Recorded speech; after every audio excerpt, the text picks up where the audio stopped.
Asli, when you like, you are ready to go. Okay, let me share my screen. You all see it, yes? Yes, it's not the first page.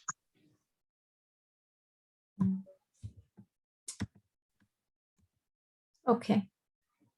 Yeah.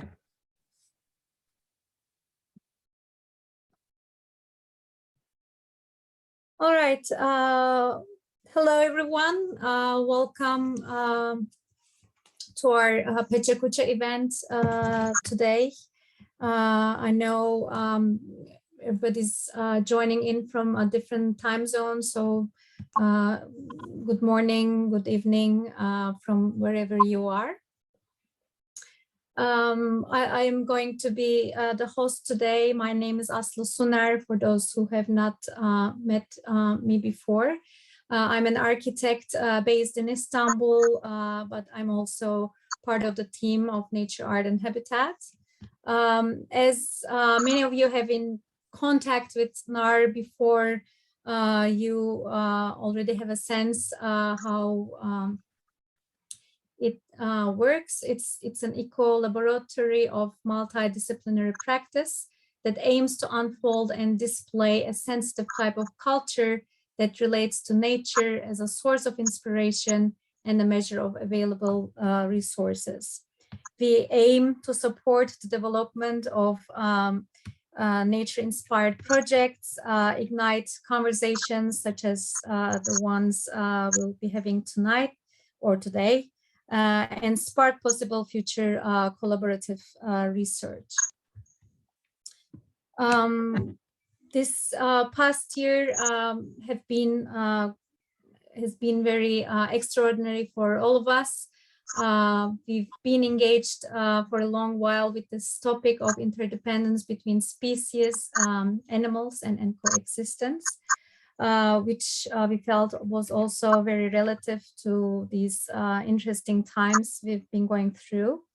And we've been very active and productive in engaging with this topic. We've had introduced our new residency program in Southern California in Santa Ynez. We had our first fellow already, and we are about to have our second. We've had our residency at our home in Valteleggio, and in preparation for all that, we've had many workshops online and with many guests from different disciplines on the very topic. And today we are continuing with this set of events and our conversations on this very interesting topic. Here is the list of all the fellows who will be joining us today and presenting their work. We've been actually, as the team of NAHR, we've been looking forward to meet you all in person, even though via Zoom, and hear about your projects. One thing you need to remember is the format. It's a PechaKucha format where we will have you present your work in 5 slides in 5 minutes. And the time limit is somehow critical so that we'll have time for everyone and still have time to connect with you afterwards for questions and comments.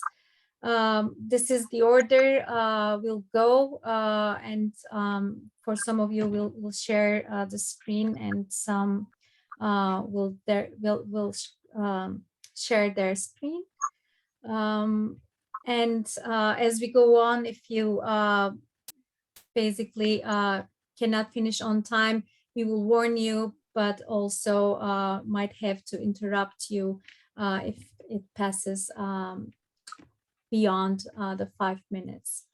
Finally, we have some good news that we had won this grant for 3,000 euros. To be able to secure it, we need to collect an additional 600 euros. And for that, we've been crowd funding, And if any of you would like to donate, we'd be very happy. And just please contact any of us for further details. And finally, before my 5 minute is up, I just wanted to remind you NAHR is participation, and we are happy that you tonight or today are here to participate in this very event. And we are looking for future events and for your future participations. Please follow us and keep in touch with us via our website, Facebook, Instagram, and on our YouTube channel. We are here to keep engaging with you. So without further ado, I think I'll pass the mic to Marta and Karl. I'll stop sharing. Unmute. Stop share. Okay. All right. Great. Here All you right, go. ready to go? Can you hear us okay? Yeah, I hope so. Give a thumbs up. Yes, But I'm assuming yes. it's all good.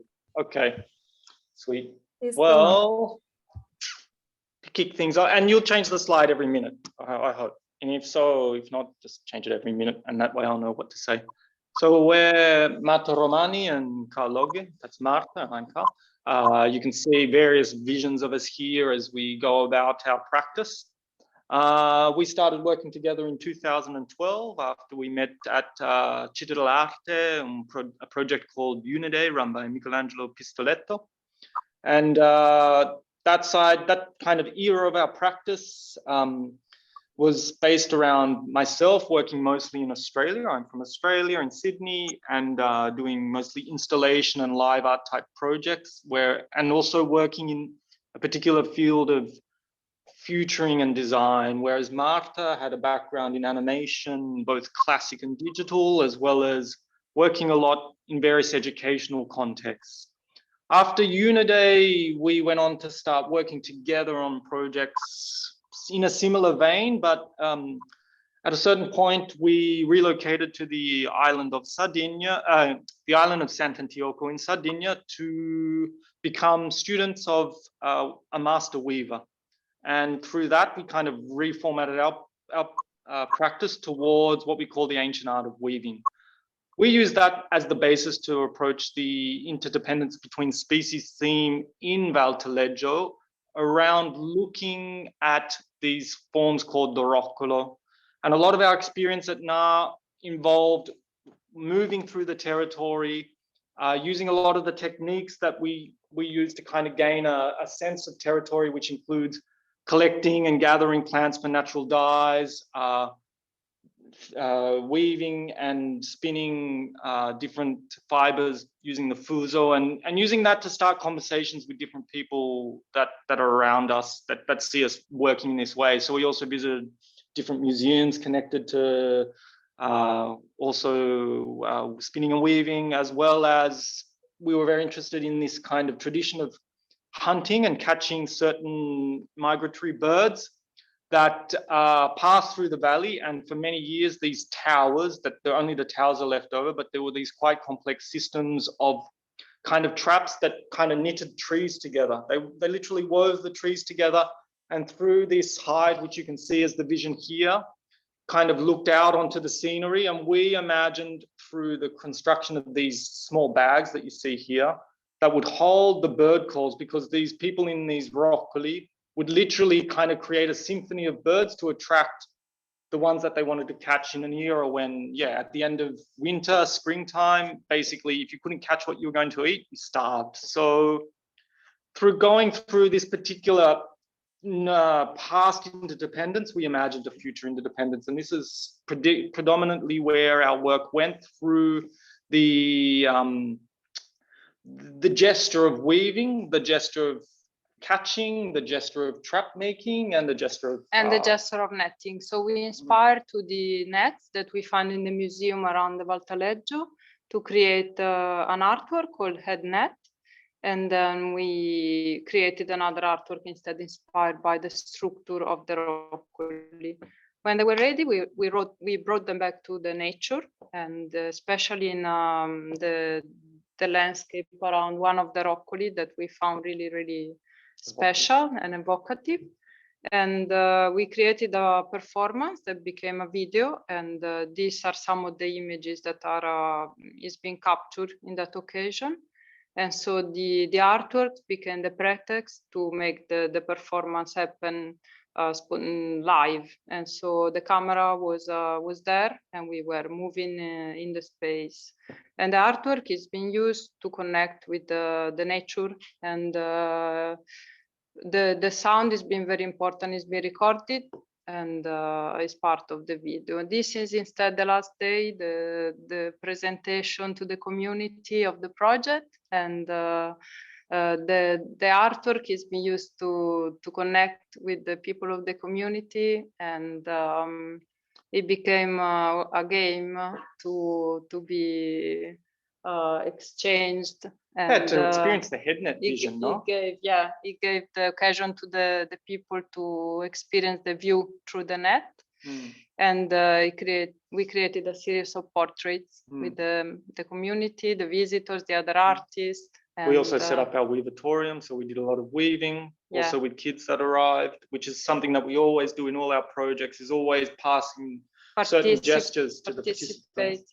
And sharing together in the nature of, in front of Soggiorno Mazzoleni. There's a beautiful view. We were occupying the space that was in front of the window where we were staying, because we were really inspired by the kind of chorus that would happen in the trees, probably at tree level, no? The birds. Which was an audio tapestry of sorts. And so being kind of installed under those trees where those same birds were calling during the whole process in which we were kind of activating this space, created this kind of strange symphony and movement, you know, between the kids that were weaving, portraits being taken, people hanging out and listening to the audio track, and you know, also kind of sitting in front, being caught in front of this incredible scenery that for us is very different to where we arrived from in Sardinia and had to go back to, following predominantly the same migratory pattern that these birds would take. A lot of these birds come from North Africa via parts like Sardinia and arrive to Anke to go further north. So in some ways, there was a strange kind of mimesis between the people, the objects, and the animals of the valley, in which we wanted to kind of make a kind of complex and weird entanglement, which was the name of our work. I think we finished before the 5 minutes, so I don't know what else to say. Yay. Good time. Was 6 minutes though, don't worry, Karl. All right, fine. I was waiting for the slides to change. I was just talking. Next. Cool. I'll mute this now. Vera, you're on.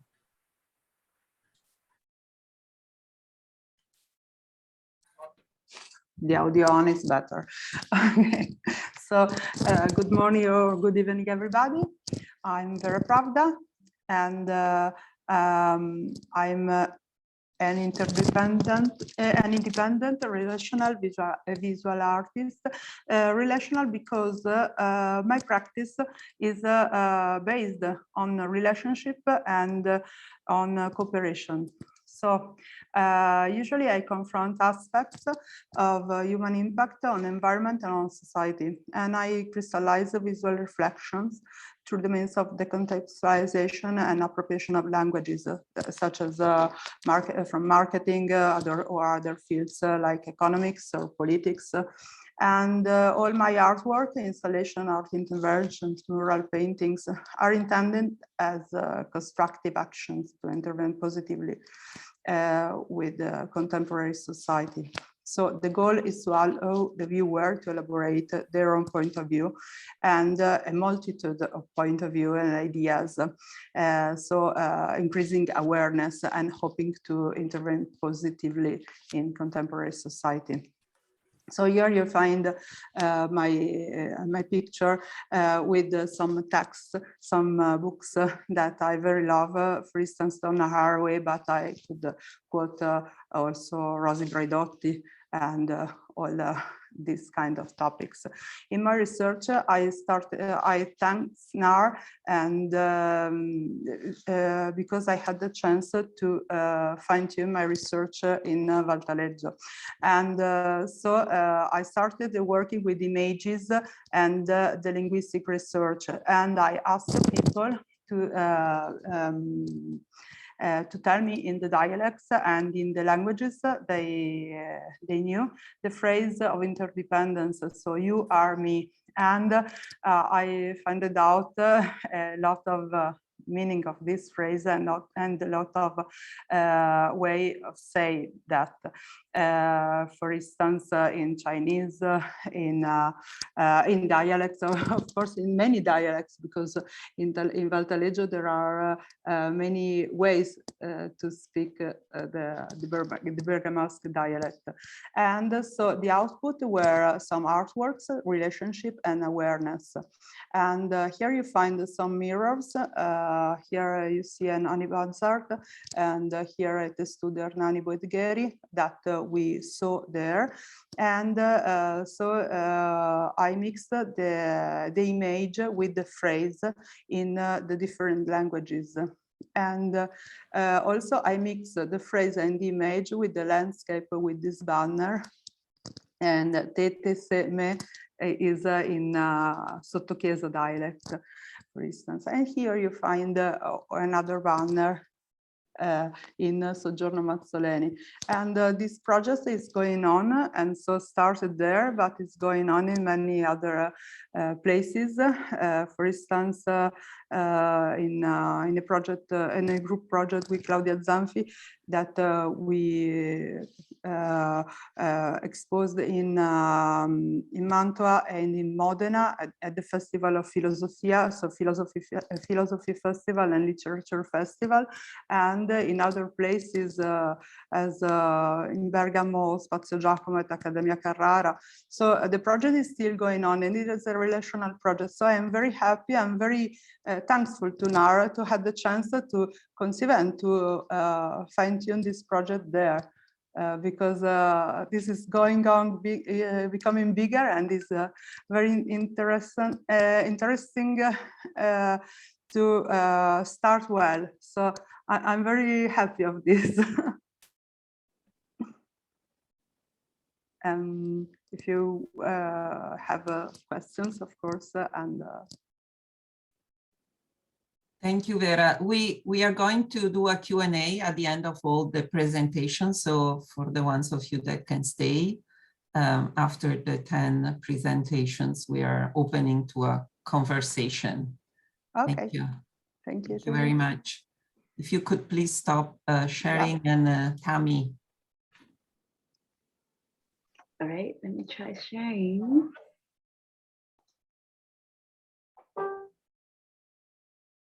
Can you guys see? Yeah? Yes. Yes. Yes. It's not full screen if you want to do view full screen. I like to keep to see my notes on the side. Okay, that's fine. All right. Hello, everyone. Thank you for being here. It's so special to be a part of this community and finally able to meet other fellows, albeit only online here. I'm Tami. I was in Valtaleggio for about 2 weeks in August, and I was there at the same time with Patrick. I am an architect and landscape architect by training. I live and work in New York. At my day job, I design master plan, building, parks, and also on large-scale infrastructure projects, such as this one image here, which is called a living breakwater. When I have time, I also like to muse and write. My research focuses on ecology, displacement, critical cartography, and human non-human cohabitation. But most of all, I like to just stare at the wild thing and record them. As you can see on the right there, I'm from Saigon, Vietnam. Picture on this top row. It's a very dense city, and access to the outdoor is very scarce. So this picture here is from my home rooftop garden.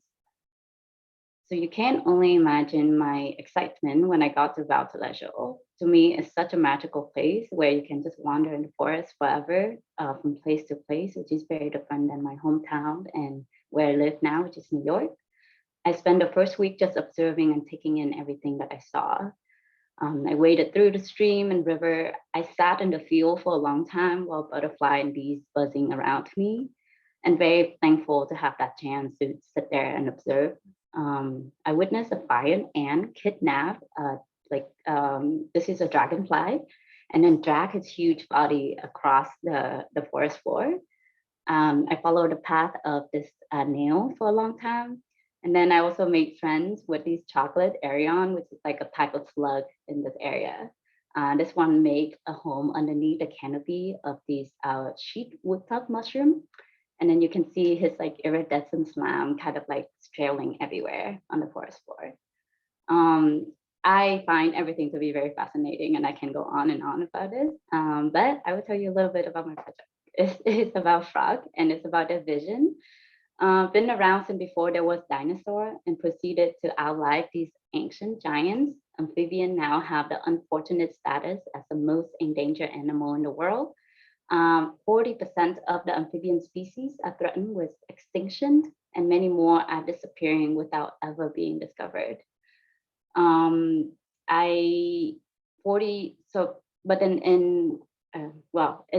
Talba, this landscape is blessed with actually one of the most diverse population of amphibians in Europe.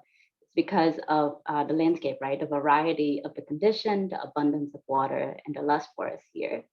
So during the time that I was there, I chased the step of these animals, specifically, Italian agile frog, and then a few other rana species.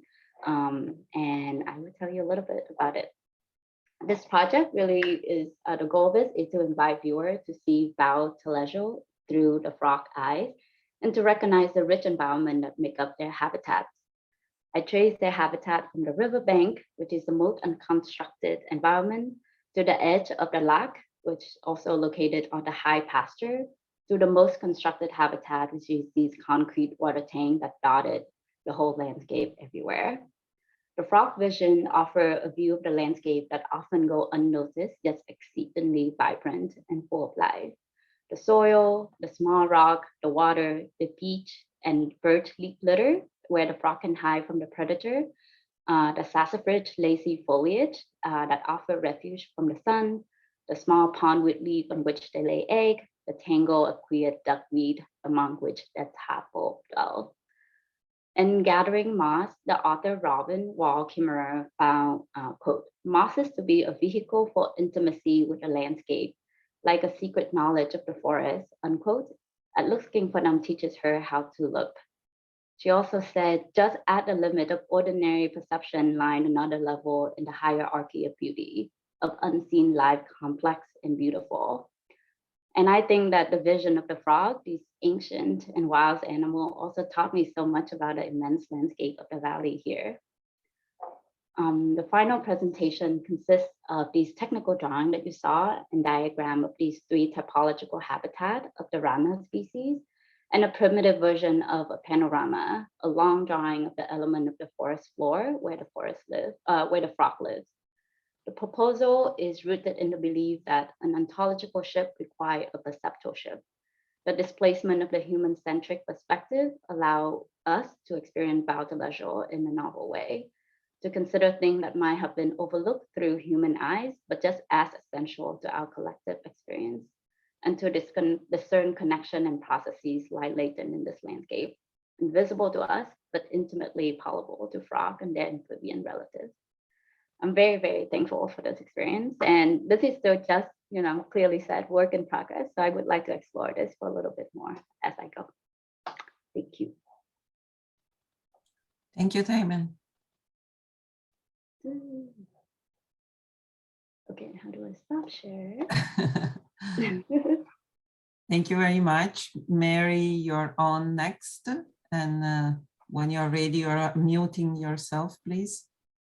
You're muted. You're muted. We don't hear you. Meri, we do not hear you. Non ti sentiamo. Devi unmute. Ecco, brava adesso. Okay.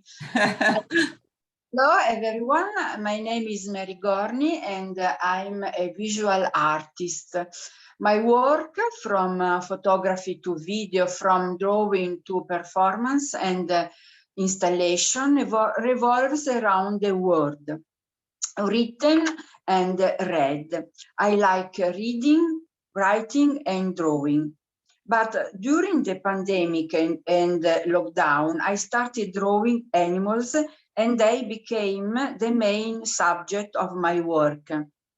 I have been drawing them for a year or more, but in the residence in Valtaleggio, I had the opportunity to see them in person and not only in books. The installation that I produced during my residency in June in NAHR consists, as you can see, of drawings, objects, and artist's book. During the lockdown, I was fascinated and struck by the animals coming out of the woods. Feeling safe from our absence, crossing the deserted, paved streets of the city. And therefore, in my drawings, I wanted to stop this moment in which a change takes place. The animals take possession of their territory in our absence. The experience of the pandemic made us understand the presumption with which we felt and believed we were at the center of the universe. With the pandemic, we have perhaps understood how little is enough to break the balance of coexistence between species. What if all this carelessness may lead to the disappearance of mankind? That's a question we should be thinking of. Because our presence is not so essential for the grass to grow and for the birds to sing. And I thank Ilaria Mazzoleni, all her team and NAHR for permitting me this important experience. Grazie. Grazie, Meri. Grazie a voi. Emma. Hello. Hello. Share my screen really quick. Okay. Can you guys see that? Yes. Great. So my name is Emma. I grew up in Los Angeles and I'm currently an architecture student at the University of California, Berkeley.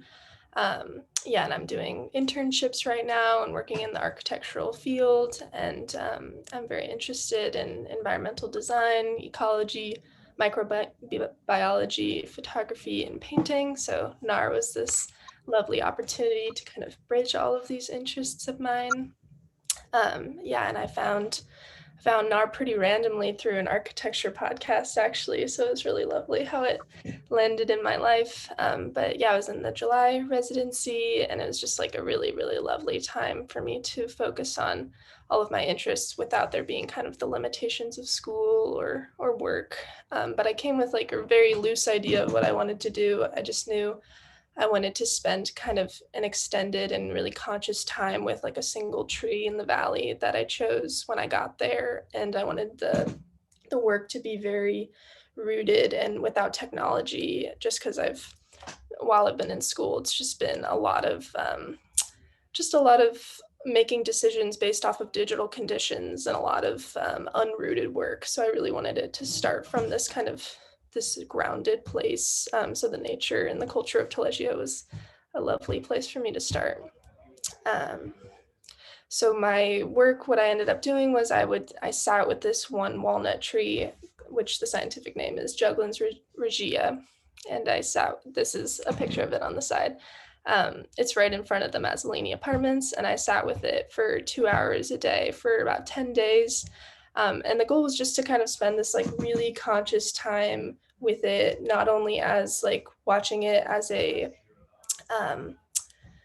a moment for research and observation, but also just kind of forging this new relationship with it and going back every day and seeing it and seeing the changes and kind of unveiling this whole community that's there and shifting scales between the human scale to the scale of a small ant working its way throughout the tree. And just, as I was there was just an explosion of new realities. And I just was really trying to take it all in and kind of take my human lens out of it and try to see it on all these different levels. And then, so my process of kind of recording this was a lot of drawing to kind of slow down my observation and really look closer and kind of see the different layers of the tree and yeah, just see all these different communities that are happening and see how all the different animals are utilizing little spaces and creating homes and finding homes. And yeah, so I did a lot of drawing, which you can see on there. And then I also did a bit of photography, which is on the right side. And then to kind of tie the whole project together, I did a little booklet that used a lot of writing and a lot of the methodologies, was also inspired by Robin Commimer, which Tami also just referenced right now. But I would recommend to all of you, it's just a really, really beautiful book, Braiding Sweetgrass, that kind of bridges ecological knowledge with traditional indigenous knowledge. And it's just really poetic and interdisciplinary and really guided my work a lot. Oops. And then, yeah, and then the last part of the project was kind of the intervention in which I wove, I'll just read my little blurb up there. I used string as my medium and I was able to be flexible with my decisions and adaptable to the space. And I followed the deep grooves of the tree bark using the natural forms already present to weave my way around the trunk and create new form. This approach mediated a process of me listening and making flexible decisions based on the specificities of the space rather than entering with only an outcome in mind. So I just really wanted to take like my ego and my product out and just wanted to use kind of the space I was given to make these new formations. And then with this kind of web that I created on the tree, I was then able to use that as tension for a framework for horizontal and human scale structure, which served as a transition from the smallness of the insects to the largeness of humans. And with these 3 pieces of string, I could then connect these overlaying pieces of really light fabric, which became a kind of draft of conceptual architecture, I'd say, which didn't inherently imprint or destroy the tree, but it just became a site of thoughtfulness and community. And it was a really lovely presentation where everybody came together and kind of was around the structure and got to enjoy all of the depictions of the tree and stuff. Yeah, that's it. And I have my little booklet right here too. That's it. Thank you, Emma. Laleh. Yes, hello everyone. I am going to screen share. Okay. Do you see my screen? Yes, we do. All right, thank you. And I will start the time. Hi, I'm Laleh Motlagh. I was born and raised in Iran. I'm based in Chicago. And I am a recent graduate of Master of Fine Arts from the University of Illinois Chicago. I'm a visual artist. I do performances, drawings, and video installation. And my work is about human and animal relationship. I knew I wanted to work with cows at Valtaleggio. So from the second day that I arrived, I started to visit this herd of cows that were Fiorellas. So I hiked for 40 to 45 minutes each evening to go see this family. And I spent about 2 to 3 hours with them every day. But I also got to hang out with all the other animals, the goats, the cat, became very good friend with this little cat, the chicken, the sheep, the dogs, and obviously the 2 of my very favorite local people, Guattiero and Fiorella. I did multiple performance pieces. I'll do less of talking so we can view few seconds of each performance. These bodies of work are called Love in Cheese, and it's focused on human female body and the confinements of females' body. So we'll just watch only.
The next body of work is called Pray to Meet, and in Muslim countries, in Muslim religion, in Islam, Muslims go to Mecca, which is located in Saudi Arabia, and they circle around Mecca 7 times. So I use that as a metaphor to circle around these cows that were sitting in the grass in the pasture, and they were going to be transformed into meat sometime.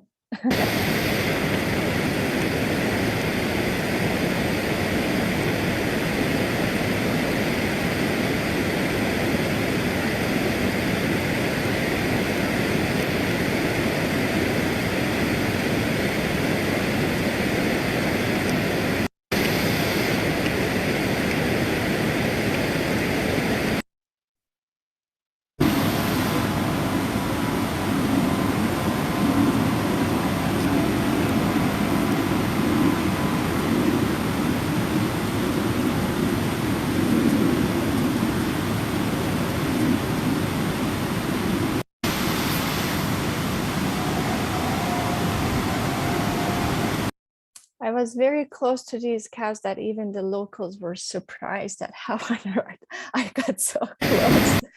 And then this is my final presentation. I did 2 video channel installation, and then a series of drawings that I did, 1 drawing after my visit of the cows every day. So there were 14 of them, and then I did include it in the installation. And then you can see some of them here at the bottom. And I am at 4:35, so finished 20 seconds earlier. Thanks so much, everybody. It's great to see you all here. Thank you, Laleh, very much. Xinning, you're on. You're muted. Yeah, great. hi everyone. Hi. Need to share my. Yeah. So, okay. Hi everybody. I'm Xinning Liu. I am an animator and artist. Animals have always been an important element in my creation. As an animator, I know that animation is a form of endless possibilities. In cartoons, animals sing and dance. They're squashed, stretched, and changed in ways that defy the law of physics. This is why I became an animator, because it gives me complete freedom to play with my characters.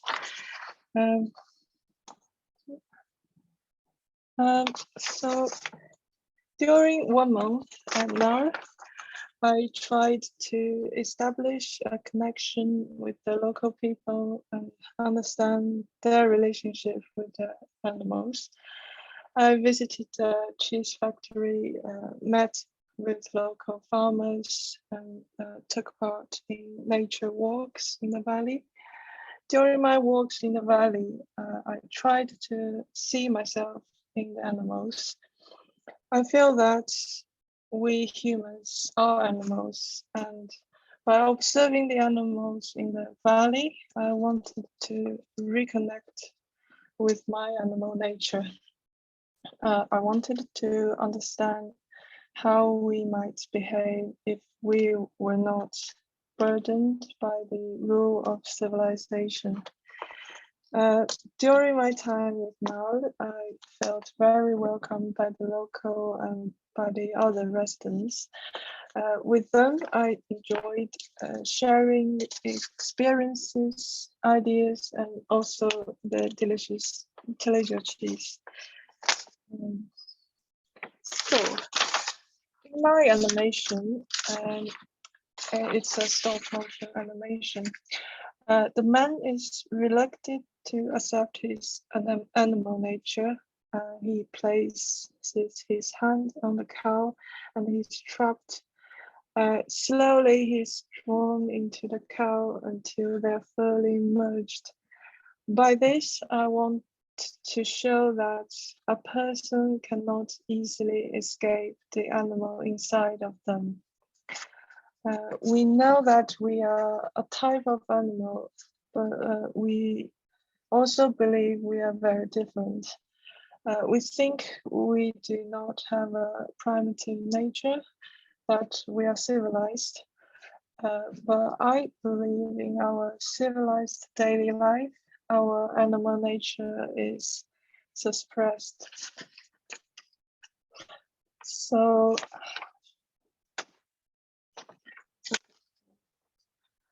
I used clay in my animation. It mixes with flesh, blood, bones, and skin from the cow and the man. It becomes a new creature, and it is half human and half cow. I'm going to show one clip of my animation. So, yeah. And at the end of my animation, the clay freezes in a hybrid state.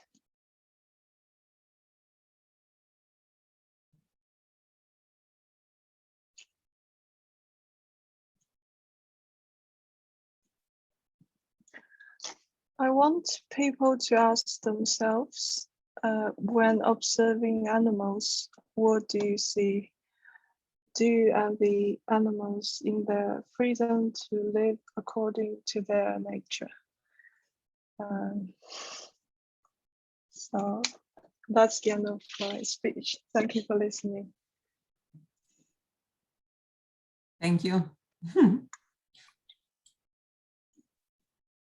Francesco.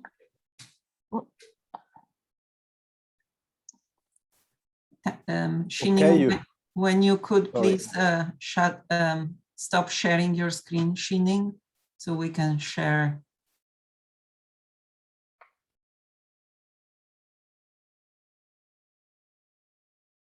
Thank you. Sophia, are you gonna share it? Perfect. Thank you very much. Okay. Francesco, you're on. You listen me? Yes, you do. We do. Okay, thank you. Hello, everyone. It's a pleasure for me to be able to present my project born during my residency period in Sottochiesa. I'm Francesco Maluta. I was born in Brescia. I study at the Academy of Fine Art in Venice, and now I live and work in Milano. I'm a visual artist, and in my research, the animal become the pretext, the form, and the symbol. My intention is to talk about human attitudes, and through this, I seek a connection with nature. The animal is the living being with which man is able to identify himself, and in my work, it takes on a totemic meaning. Next. Thank you. So in general, I believe that the role of the artist today is to be able to observe and interpret the reality that surround him in order to offer a key to understanding the world through his eyes. During my stay in Sottochiesa, I mainly choose to observe and try to understand those who live in Valtaleggio. What I was able to observe is that the place and those who live in them need to protect it and preserve it because they have a value of memory. It's necessary to take care of them. In fact, the name of the project I developed during my residency is Walking with Care, where walking become a metaphor of passage and experience. Okay, thank you. By observing and listening to the story of those who live this place on a daily basis, I have able to develop some production. I was struck by the problem of Saturnism, which afflict birds of prey that feed on carcasses killed with bullet contained lead, and by the consequent campaign to raise awareness of the use of the alternative bullet that contain copper. Hence, small copper animal armor was born with the intention of creating protection for them. Here in the photograph is the armor of woodpecker, which has an animal symbolizes struggle. I then decided to install over walnut tree right in front of the residence. Next. In this other picture, there is another tortoise armor that in the world of the symbols represent longevity and the wisdom. And in this case, I'm interested in it being interpreted as a protection of the ancient knowledge that connect man to nature. Next. In this last slide, sorry, I have inserted some frame from the video "We Are the Cuckoo" that I realized thanks to collaboration of the other fellow and some inhabitant of Sottochiesa. And the idea of the video where some people open the shutters of the apartment of the Soggiorno Mazzoleni pretending to be cuckoo was born from another aspect that struck me, the difficulty of living together in place where everybody knows everything about everybody, and it's not always easy to be oneself. My answer is a video in which you become a cuckoo, and in this way you can deal lightly with the discomfort of living together. Thank you. Thank you, Francesco. Patrick, we are also going to share your screen. Hello, thank you. Hello. So my name is Patrick. I'm a visual artist, photographer, and an architect. I'm based in Mexico. And I mainly work with images. My work deals mainly with the idea of territory and territoriality, the dichotomy and the tensions between the natural and the artificial worlds, and closely related to both of the first ones, the concept of power, control, and domination. For the past 3 years, I've been working on a project called Animal. This, let's say, the first part deals with the dark and ugly side of our relationship with other species. And the next one, please. What I've tried to start, or to, let's say, to kickstart in NAHR was a necessary counterpoint for me, which is present a more propositive way of relating to other species. And so, yeah, thanks to NAHR, and also I want to thank Laleh, who showed me a lot of around the place, and I also got the chance to work with Fiorella's group of cows, who were very nice to work with, and I was also walking, you know, this through the woods and meeting them every day or every couple of days. And also I was working with a group of goats, who lived inside of Sotkiesa. I will talk a little bit more about the project itself in the next slide. So basically the project revolves around the concept of individuality and recognition or an acknowledgement of the personality and individuality of other species. So what I did was, instead of working, let's say, just with a group of cows in a generic way, just focused on one individual. In this case, it's this cow called Morositas, who is a 10-year-old mother. And basically, the project is always staring at and her staring at the camera in this series of portraits, exploring their expressions, her expressions, and how they change throughout this whole month, throughout this period, and making notes about the you know, how she spends the day. So the next one, please. Basically, the outcome is this series of portraits where you can see, well, she's always looking at you, and this also concept of the gaze and the relationship between the eyes of the viewer and her as the, let's say, the subject or the protagonist of the images is very important.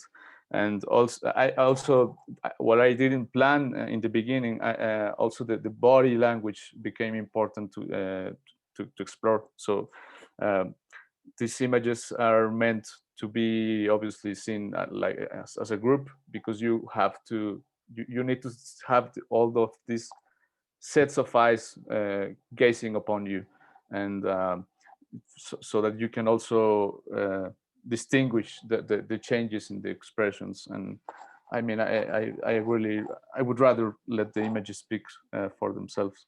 And the next one, please. And this was the other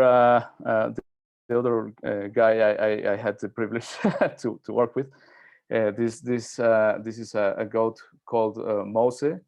And he's a 7-year-old goat, and this family, he has 3 small sons and the mother. So the reason I chose to work with him is because he was the more let's say camera friendly.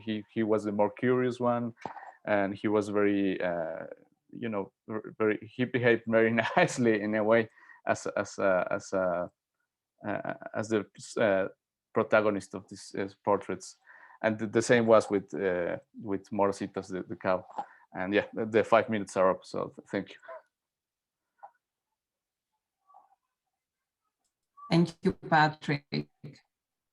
And now we have Susan is next. You're muted, Susan, if you like to unmute yourself.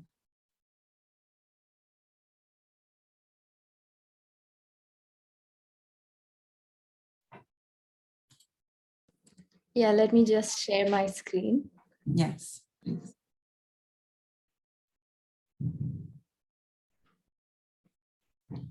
Yes. Hi, everyone. It's really nice to see you. It's really nice to see some of the faces I'm just familiar with from the emails. And it's a great privilege to be here and to be part of the NAHR community.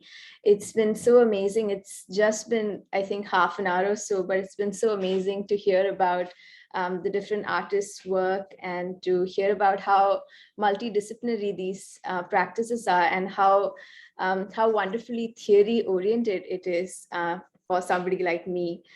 I'm a PhD student in literature and philosophy at IIT Delhi, and I'm on a Fulbright to study human-animal relations, and I'm going to be here in University of California, Santa Cruz for a year in the anthropology department, and which is what allows me to actually go to Santa Ynez in just a few weeks.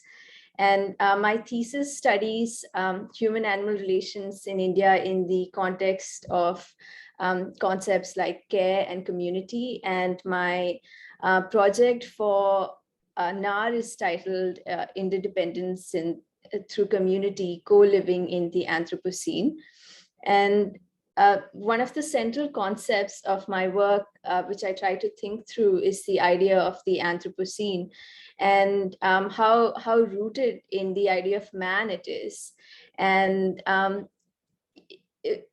everybody, when they talk about the Anthropocene, talks about how it brings humans in relation with the planet, with the world, with the other species, with animals, and so on. And then people talk about how agency is not just human agency, but also planetary agency, and so on. And I'm very interested in trying to understand where exactly we can situate animals in this picture and what role animals have in this context. Because it seems to me that while we do give animals some particular role in this whole picture, it's not very clear what exactly that role is, or what role they play in what people call the geostory of the planet. And I have two broad questions that kind of shape my work and shape my perspective, which is to try to understand if there is this concept called the Anthropocene that we can work with, why are animals vanishing from our shared landscapes, which I think is going to be really fruitful for me in Santa Ynez Valley to really look at shared spaces and not just cities or urban landscapes, but to see what allows animals to disappear from spaces around us. The other question that I've been working through is to see what kind of relationships exist between humans and non-human others. And which is to say, relationships is a broad category and a widely used one, but to see if we can define it in some in more nuanced, more granular ways.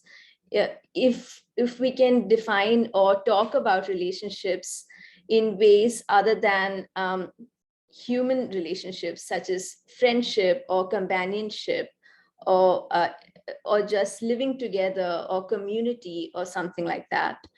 And the central feature that I really want to work on is to see if relationality itself, and I want to separate relationality from relationship, but if relationality can be a mode of practice in the Anthropocene.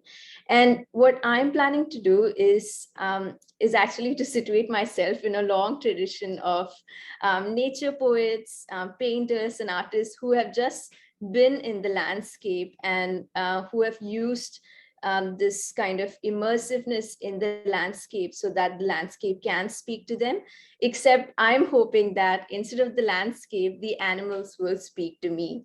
And I'm hoping that in literature or philosophy, when so much of our thinking is oriented through language and through speech, and which is something that animals, we assume, cannot do, if I can assume they can do in a landscape of shared spaces and communities. And Gary Snyder's poetry, I've just put a quote from him because Gary Snyder's poetry to me sounds like it's a lot of that kind of viewing or looking rather than gazing at the animal who cannot then look back.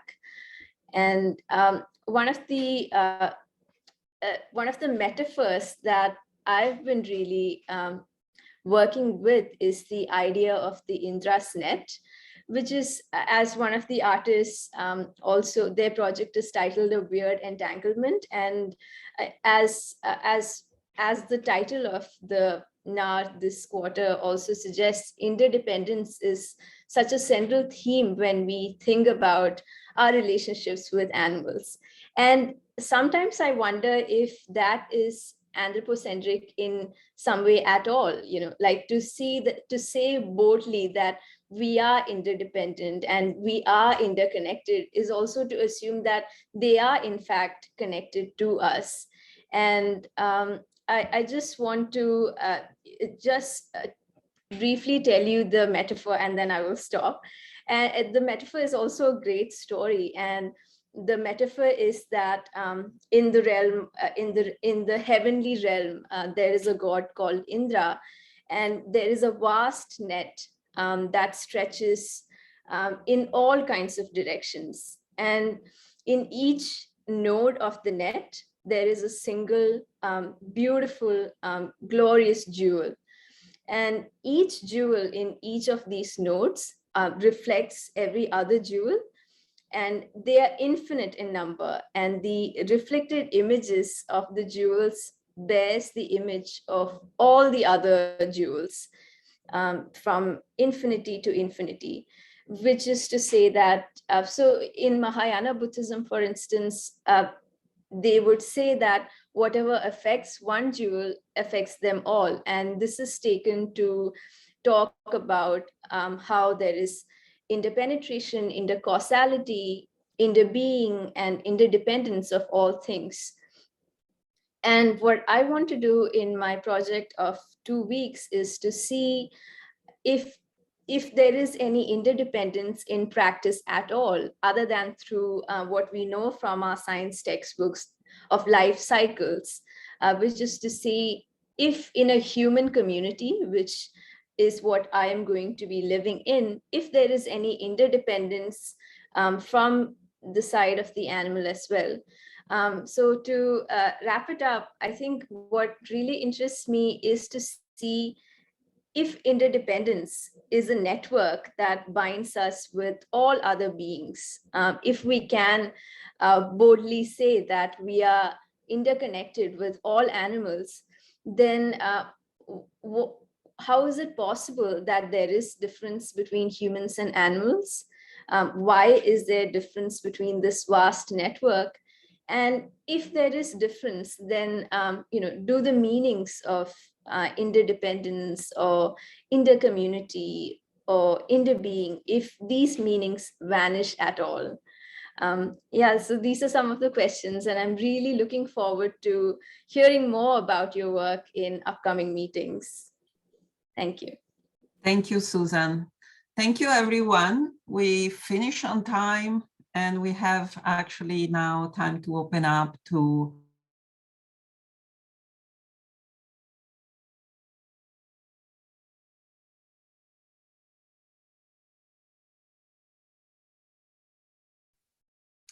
I guess we briefly the conversation. I also we lost you, Ilaria, for a couple seconds. Yeah, go on, please. Yeah, I wanted to thank you, Asli, for the introduction, and Richard for our direction of social media and Zoom technology, and Sophia also for coordinating all the work with the fellows that presented today. Thank you all for being here and sharing your work. And we are opening to a conversation. You are welcome to unmute yourself, and it can be a question to each other, or it can be a comment. It really wants to be a moment of reflection. And yeah, I'm opening up. Asli, also, if you want to say something, I don't know. Not just, I'm very happy that we have organized this event today, and whoever idea it was, thanks, because it was really long in the making, that we've been discussing these topics for almost 2 years now, very dear to us, to inquire about these interrelationships and all this amazing work from different points of view, with many different perspectives, were very inspiring to me, and I think we'll keep being engaged with these interesting thoughts as they are dropped as seeds of wonderful ways of engaging with this topic. So thank you, everyone. Really great work.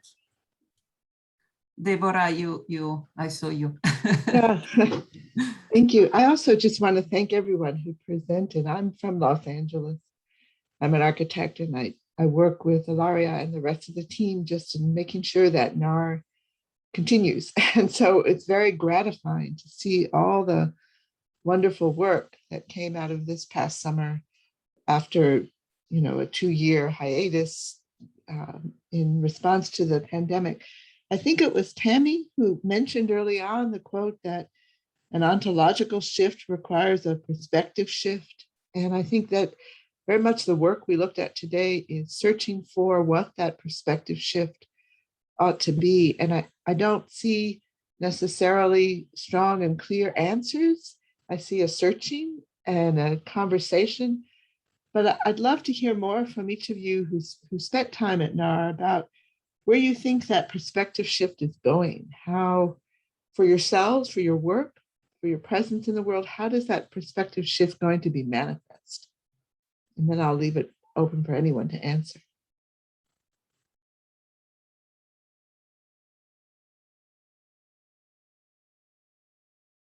I feel like when I've been thinking about that kind of perspective, it's been interesting because I think the only fruitful way for that perspective to make any change is if it's a very personal relationship that somebody kind of has with nature, or I don't know, through my experience, I just found that like whenever people would tell me things about sustainability or how we need to change the way we are interacting with landscapes, and never kind of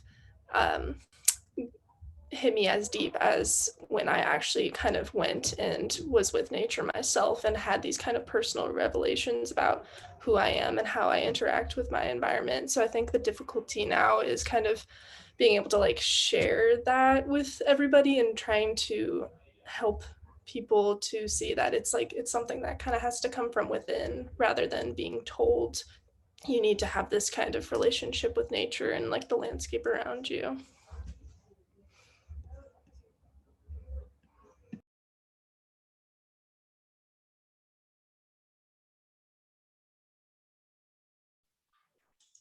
Tami, since you provided the quote, maybe you want to give us more on your perspective. Yeah. Yeah, I just wanted to give everybody a moment first. But to me, I think that perspective shift is maybe it's like a look of, I feel like I see things so much, or not clearly, but seeing a whole different landscape through, because I was looking for the frog, because I wanted to see through its eyes. I see a whole different landscape than I would typically see. But it's also, like that shifting perspective of like getting closer to the ground and see things from not a typical perspective you would see. And then also for me, I think as like something, this is more maybe the more personal as a landscape architect, right? Like what does it mean to design, to do things from that perspective rather than from like the larger view, like seeing the normal perspective of how to shape a park or a space, but then what does it mean to design from the soil perspective, from the ground perspective, and from something that would be more ecological beneficial to the animal of the ground, rather than the larger and the more charismatic and more you can see like typically from the human perspective. So that is quite more like maybe a more personal thing for my professional life.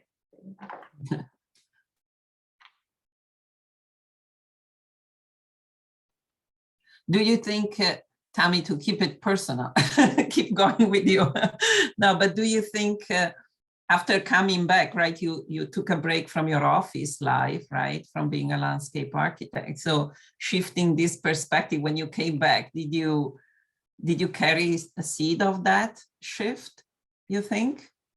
I think I would like to think so. So I could give like a story, like we designing this park in Boston, and one of the park have a small, we call it a bio classroom, where it's basically like a bio wetland area that kid can like walk through and like also learn about the different habitat here.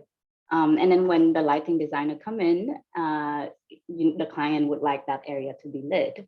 And one of the thing I brought up is that, hey, actually, maybe we don't want this area to be like that's bright because there are other animals that dwell in that place.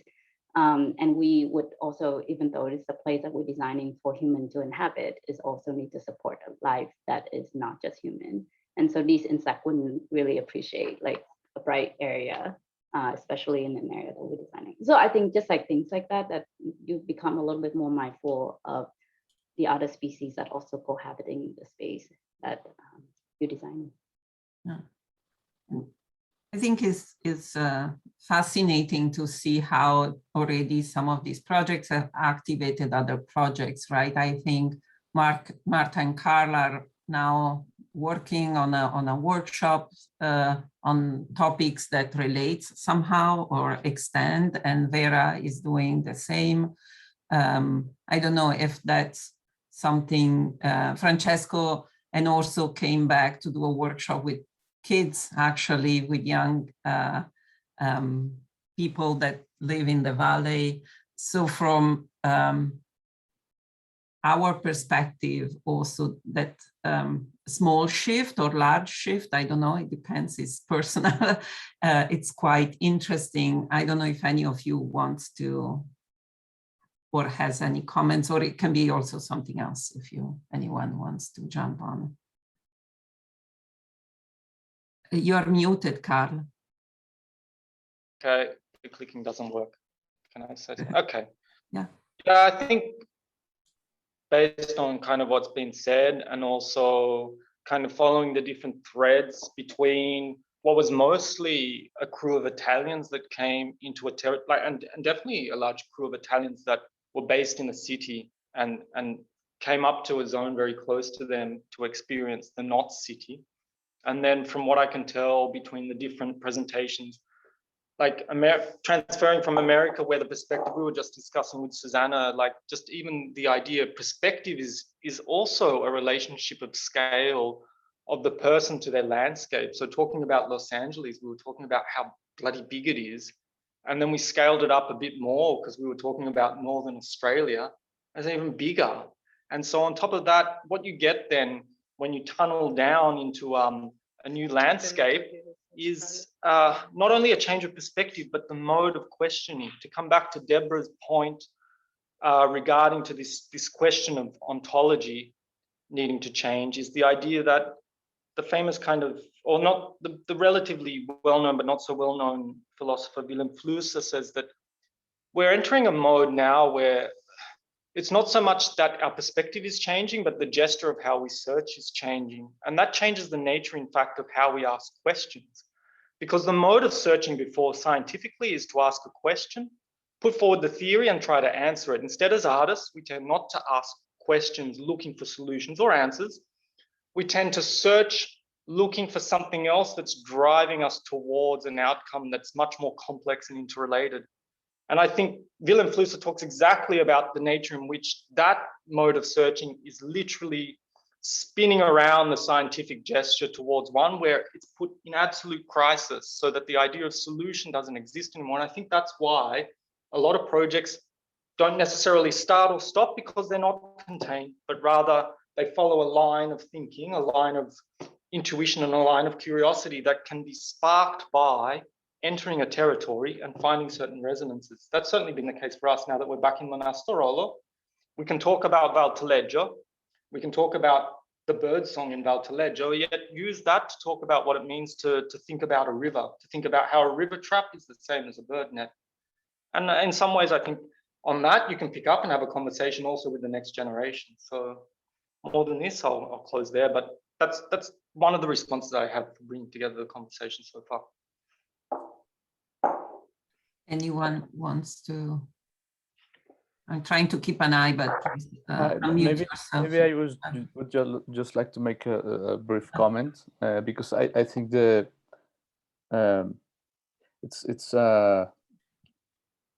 role of arts is changing. I think in the last few years, and I think it's getting maybe a bit more of it's getting a bigger role, a bigger responsibility. I think. I mean, it depends on each artist to accept that or not. But I think that very much fits into the zeitgeist of today. I just want to leave that up in the air because, at least in my case, it's been maybe a driving idea, I think. Thank you, Patrick. Vera, you had your hand raised. I have to say that I changed my perspective, and NAHR changed my perspective, but also for me it's very important to take the research made in NAHR and put in context different institutions and different realities that are present on the territory. And I think that the collaboration that in NAHR was between the artists and people that were there can be also present on a higher point of view. Between, for instance, between residencies on the Alpine Arch or on the other part of the world. And this increasing of awareness that is individual can be also applied to projects. And I think that this is quite interesting. And then another thing, it changes my perspective also because I entered in the transhumanza. I have met a lot of people who are doing transhumanza, and so I'm full of news and things also on Facebook. You can imagine a word that I completely was completely unknown for me, and now I'm inside this kind of things, and I'm very happy of this. Thank you, Vera. Francesco, you spoke about discomfort. I found it very interesting or provocative in a way, the idea of the community also among, the experience of your private spaces in this community being changed, right? I don't know if you want to say anything more about it, or I found it interesting, the idea of the community itself, right? We speak, maybe I add one other thought, we speak often about co-living or co-housing or other modes of creating communities in urban environment where we feel all isolated. And then suddenly when we have, maybe a community of alike people in a smaller village, you finally see what that means, and maybe they're a bit too much on your face, all these other people, and that becomes maybe discomfort, or maybe it's just my interpretation, but I found it interesting, your comment. I don't know if you like to elaborate or you want to leave it as it was. It's fine. Yeah, okay, thank you for the question.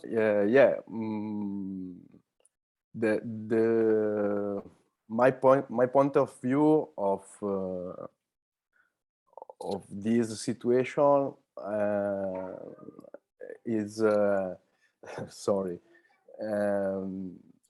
the people in a little community,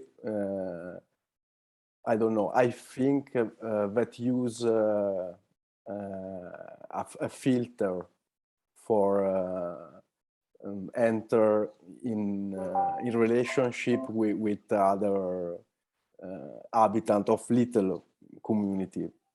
I think in this way because I born in little community, and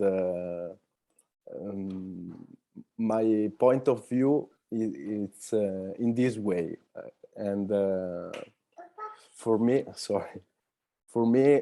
in the video We Are a Cuckoo, it's the joke. Sorry. Okay, we hear you better. Yeah. It's just a background, don't worry. Yeah, sorry. Say hi to her. And no, so my approach, it's a joke, just a joke for create I don't know. Sorry. No, that's fine. Tami, you put a comment on Karl's what he said earlier. I don't know if you want to read it or if you want to leave it as just in the chat. It's up to you. Oh yeah, I just didn't want to take more space so other people can speak. Yeah, no, it's okay. We have still 8 minutes. I don't know. We can go back to that, or Laleh. I don't know if anyone else has any. Yeah, I just wanted to add real quick that I think a lot of our relationships and connection to animals, or not just animals, or other beings, other living beings, comes down to a very personal level. As Emma mentioned, I think when we experience that personal interaction, we then get to understand, because most of us, we live in such large cities. We're so distant from nature and animals that we don't really see it. But I think at the end, it all comes down to me as a person changing how I live and how I think. And that's really gonna be the eventual drive of this notion of, sustainable living, or like cohabitation, or all these big topics that we talk about. That's really gets to the bottom, gets to each individual, I think. I mean, and I feel like it starts with us, with this group of creatives and intellectuals who we think beyond the boundaries. And I think our work can and has the power to bring that to our society. So hopefully we all have that little bit of extra inner connection to the other species, and how we interact or don't interact with them. Just to add to this conversation, I have a slightly different perspective, because this is one of the huge debates in animal rights and animal welfare, which is to say, should change or caring for the animal, should the emphasis be on the human to change? Should the moral agency come from the human?